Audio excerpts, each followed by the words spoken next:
The Atlanta Braves have three main areas of the roster that they must address for 2025.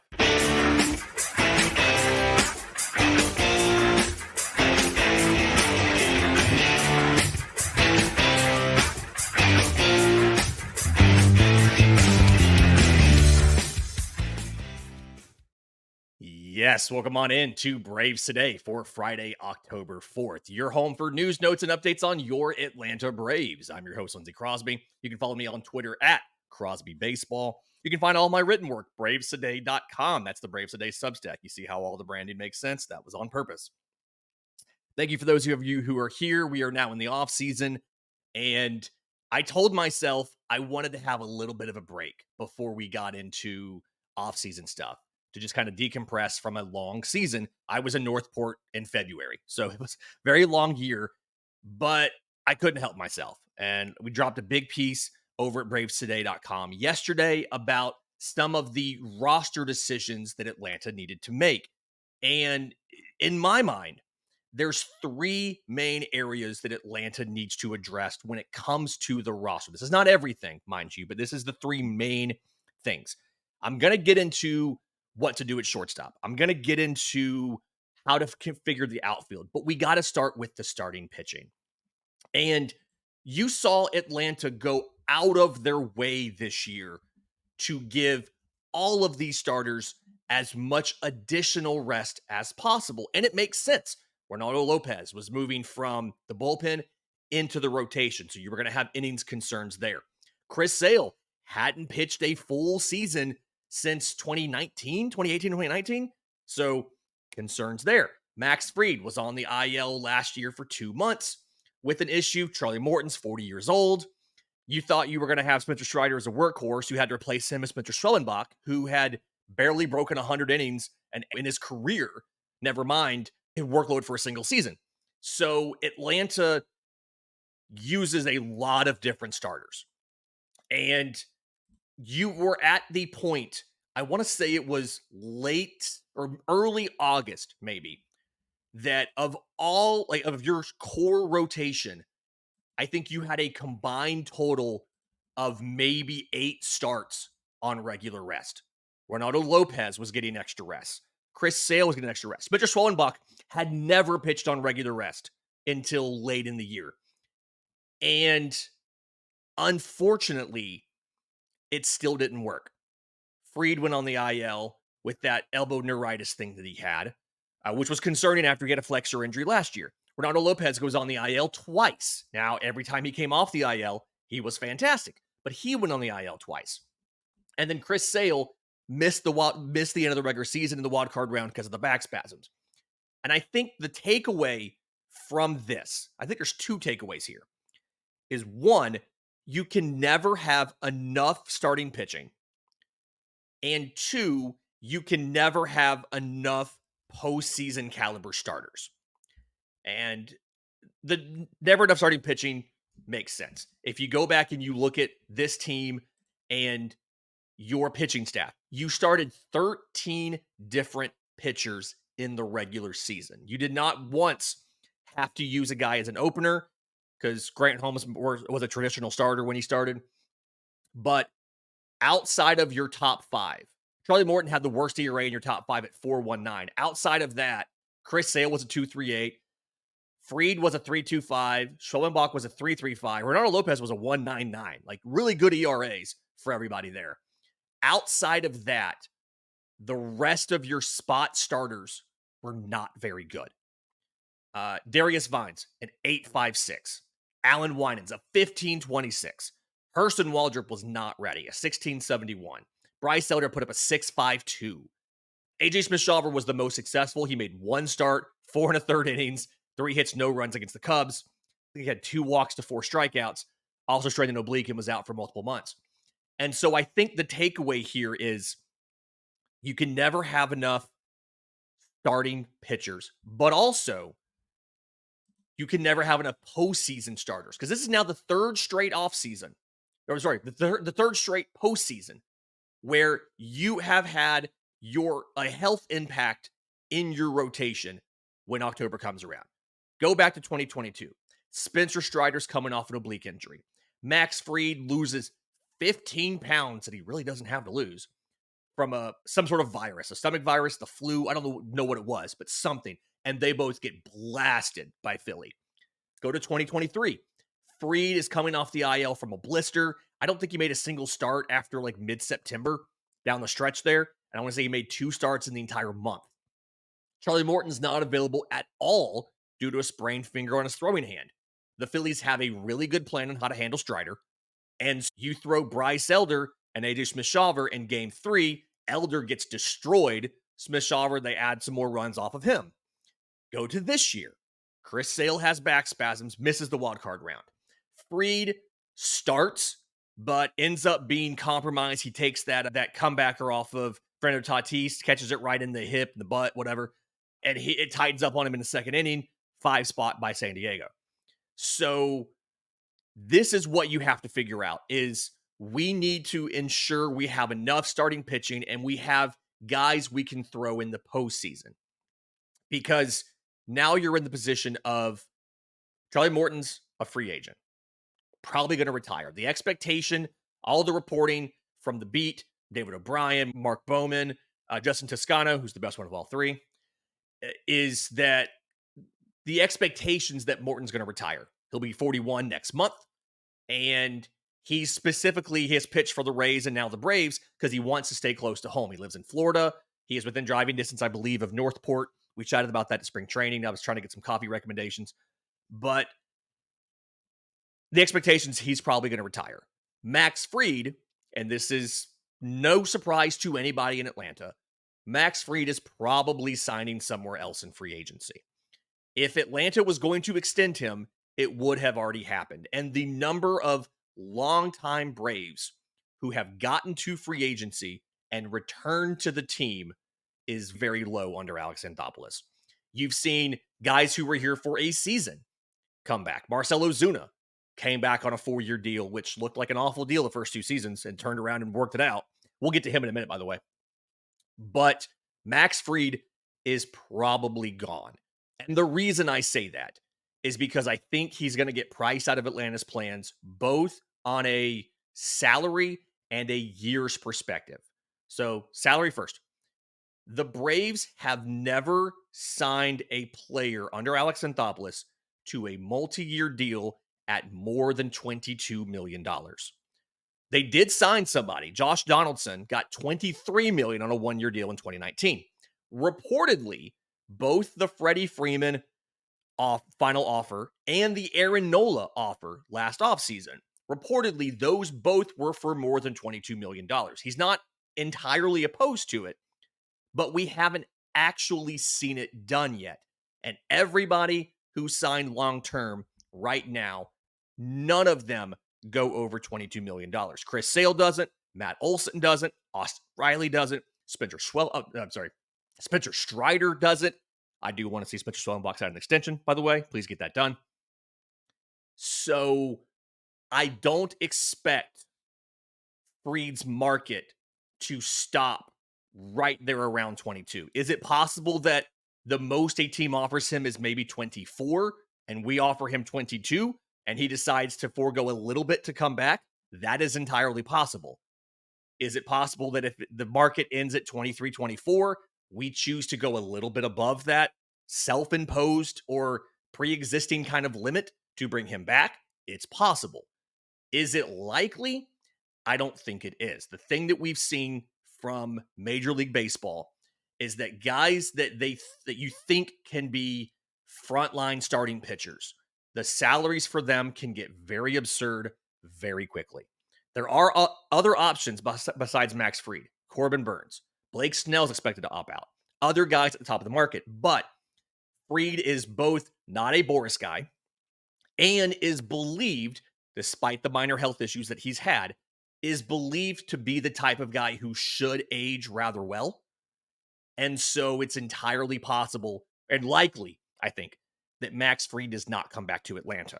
So in that situation, if that's what happens, you now have your rotation is looking like you have Sale, you have Lopez, you have Spencer Schwellenbach, You have Spencer Strider at some point in time in the spring. We have not officially been told an ETA or a timeline. The belief is that it should be sometime around opening day, but we don't know one, exactly when he'll be back, and two, we don't know what condition he will be in. This is his second career Tommy John surgery.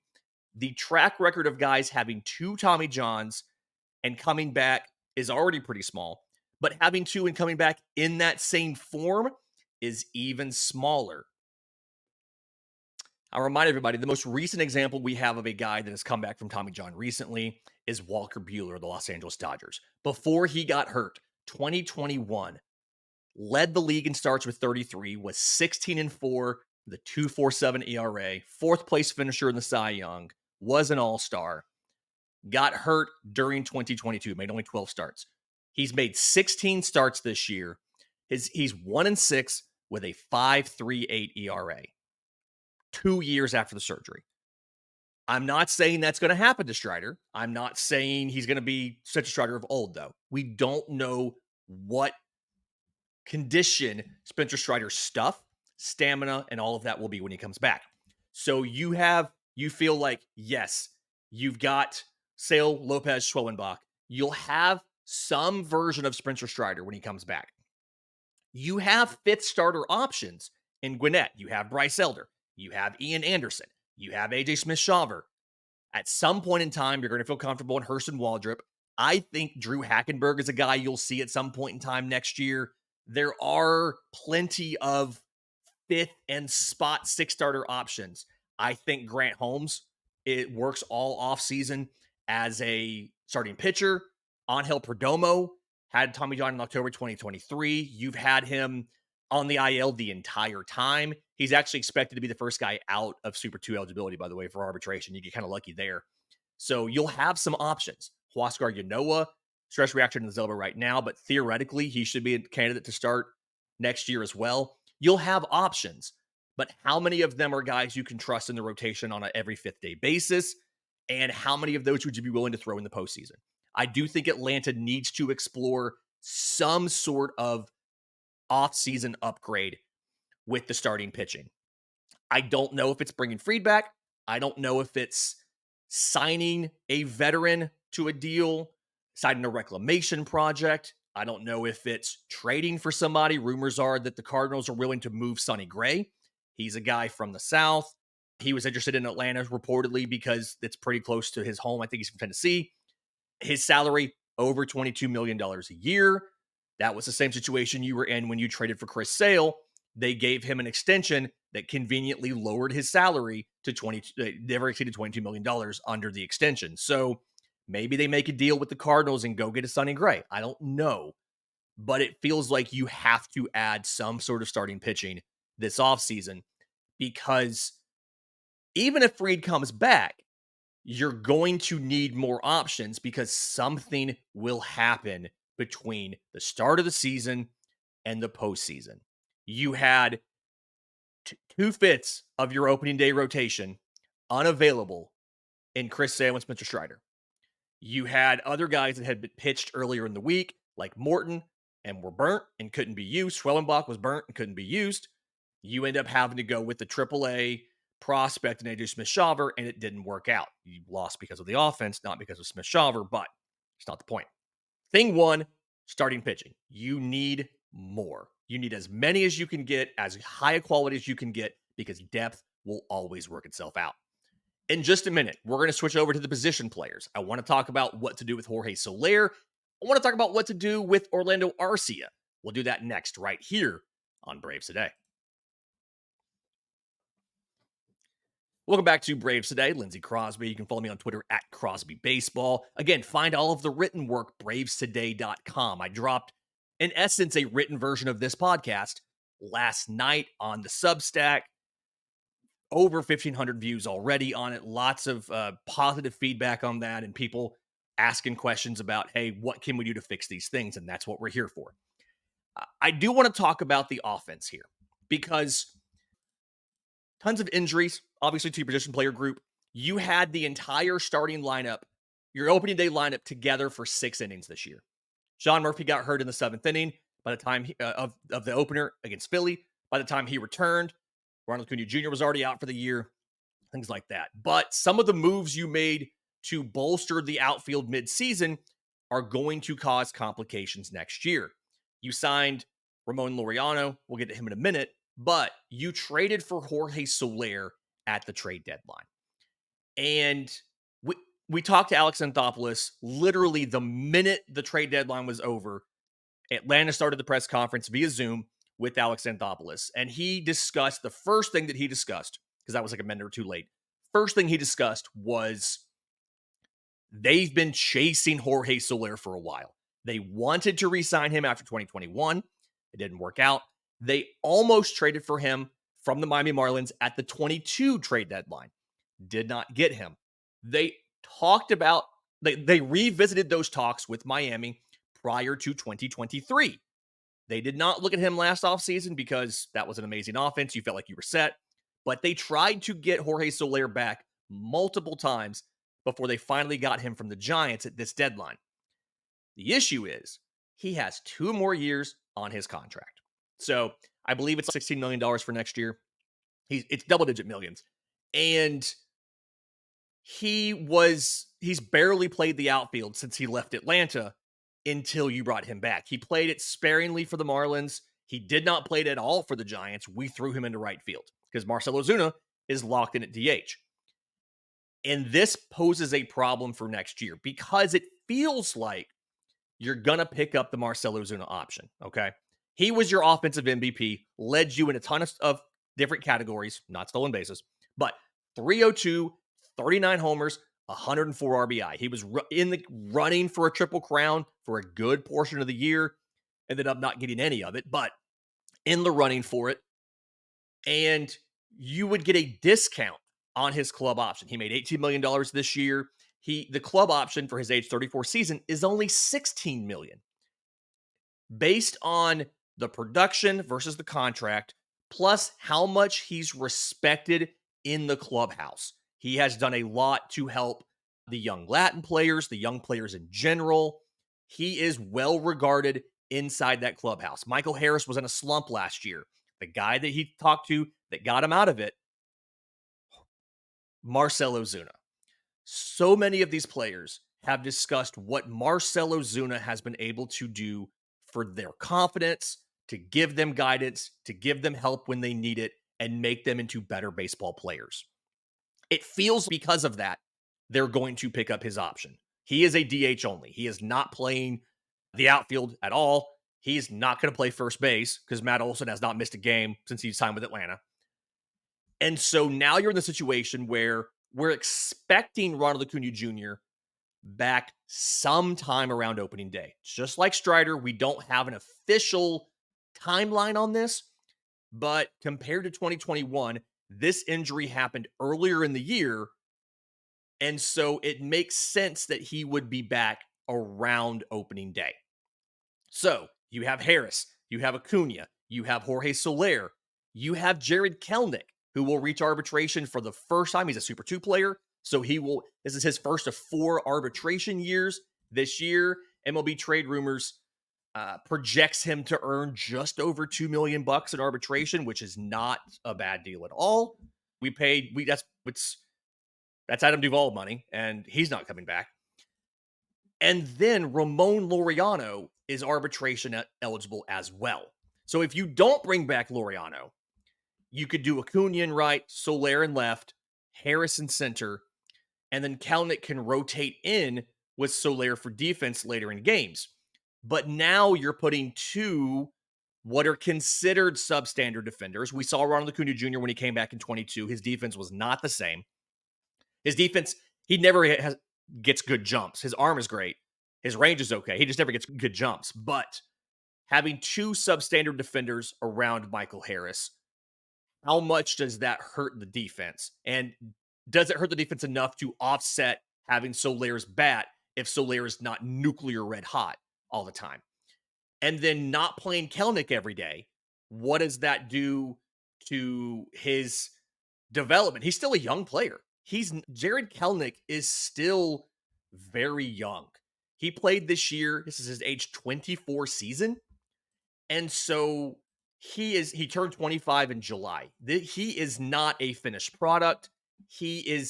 There is still hope that he can reach the potential that had him one of the first players drafted in his respective draft class. It was injuries in Seattle. It was playing him part-time or out of position here. He was miscast at center field and as a leadoff hitter and all of that. So even if you don't bring back Laureano, you're already in a playtime crunch. If you do bring back Laureano, you're in a bigger crunch. And here's the thing. When you got Ramon Laureano, he batted 296 with an 832 OPS. It's too good to let him walk for nothing. But the issue is, I think a lot of people have asked the Braves to do this. None of those three guys, Laureano, Soler, Kelenic, are going to get you that much in a trade.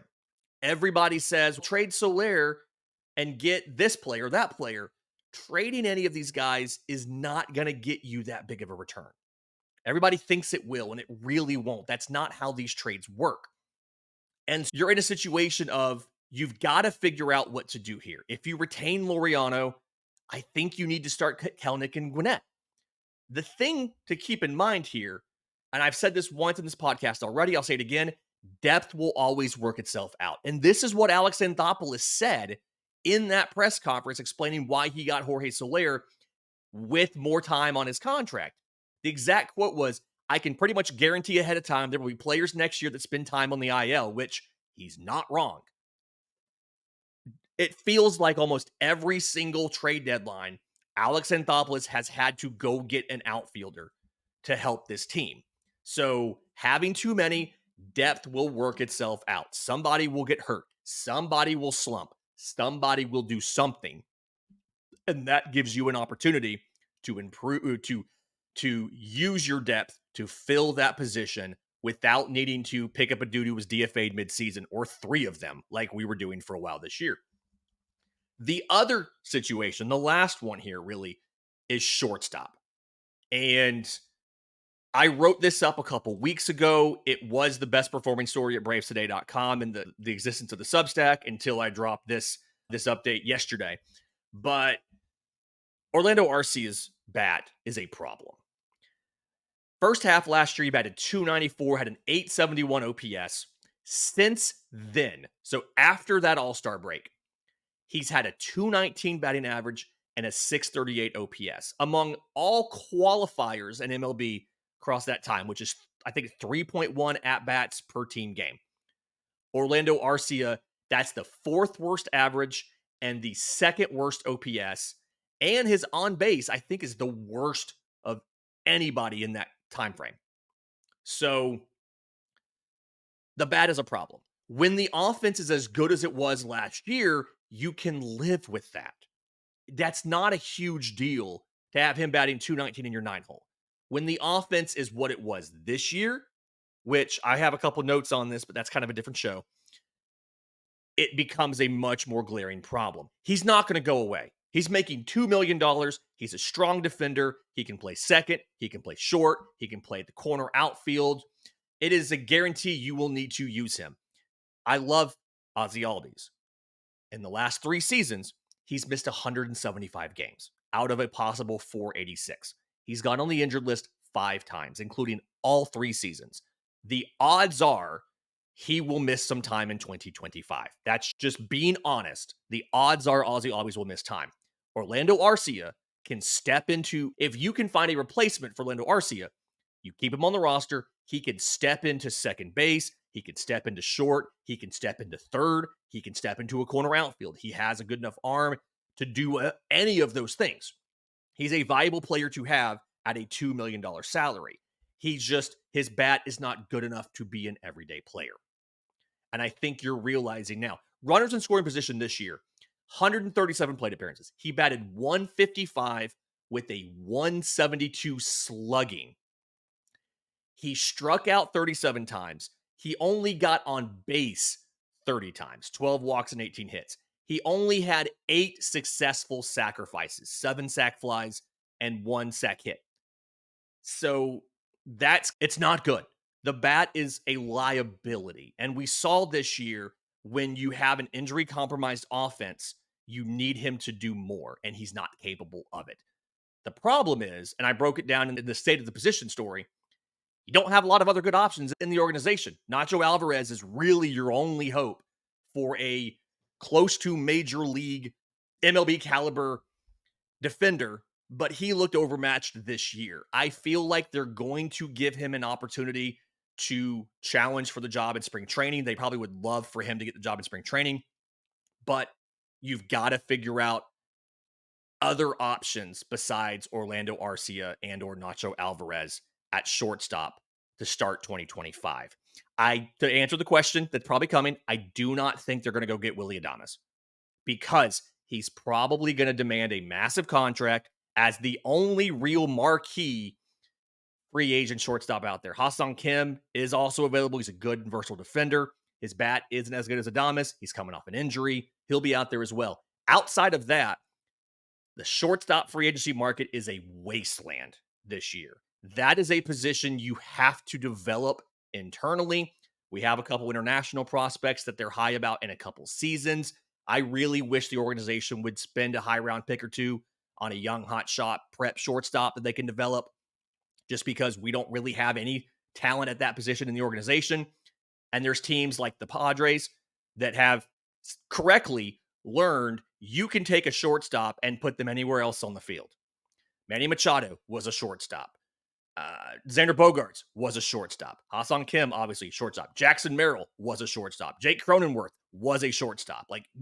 Fernando Tatis Jr. was a shortstop. They legitimately ran out at one time 6 former shortstops in the same lineup. Actually, I think it was 7. Because I think one of the pitchers had been a shortstop in like high school or college or something. So you can run out a ton of shortstops. I want to see the organization invest more in shortstop. Here's the thing. This is the roster construction stuff you have to do. This doesn't fix everything. The lineup, the offense as a whole is still a problem. It was a problem this year. In games where Atlanta allowed more than 4 runs, they went 11-60 this year. Last year, that record was 43-51. So 475 winning percentage last year, 155 winning percentage this year. And the thing is, the offense did a lot better. The pitching staff did a lot better in this regard. You let that happen 94 times in 2023, only 71 times this year. So from 58% of the time last year to 44% of the time this year. But your winning percentage in those games cratered because the offense this year could not do anything either with runners in scoring position or just in general at scoring enough runs to make it work. And this is an approach thing. This is an adjusting to what the team does thing. This is not a personnel issue. This is the team, Major League Baseball, these other teams changed how they attack Atlanta, and Atlanta took too long to respond to it. So we saw later in the year, Matt Olson got hot because he had adjusted. Michael Harris got hot because he adjusted and got healthy. But it took too long for these guys to adjust, and it wasn't enough. So,